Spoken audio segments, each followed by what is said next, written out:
আজকে আমি আপনাদের মাঝে নিয়ে এসেছি একটা নর্মাল পায়জামা, যেটা আগের দিনের খালাম্মারা পরতো বেশিরভাগ। এখনও এই পায়জামাটা চলে। তো আমি এখন প্রথমে এখানে মাপ নিব, বেল কাটবো হচ্ছে এখানে 9 ইঞ্চি, আপনাদের 2 ইঞ্চি রাবারের জন্য, 7 ইঞ্চি বেলের জন্য। এই সেলারটা কাটতে অনেক সহজ, সেলাই করতেও অনেক সহজ। আপনারা একবার দেখে নিলেই এই কাজটা করতে পারবেন। আমি বেল কেটে নিলাম।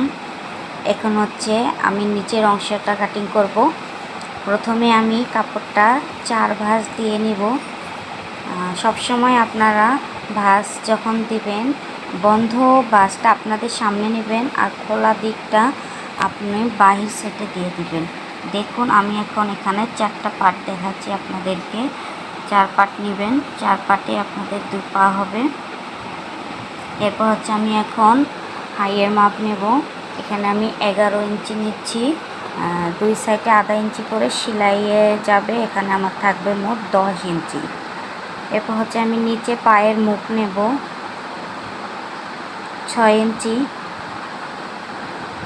6 ইঞ্চিতে একটা মার্ক, আমি যে 6 ইঞ্চিতে দাগ দিয়েছি আর যে হাইয়ে দাগ দেওয়া হয়েছে সেই বরাবর ফিতাটা রেখে মাপ দিয়ে নিব। আপনারা ফিতা রেখে একটা দাগ দিয়ে নেবেন।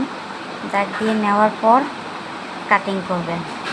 যেমন এভাবে সোজা সোজা করে ফিতাটা রেখে একটা রাউন্ড শেপের মতো দিয়ে দিবেন।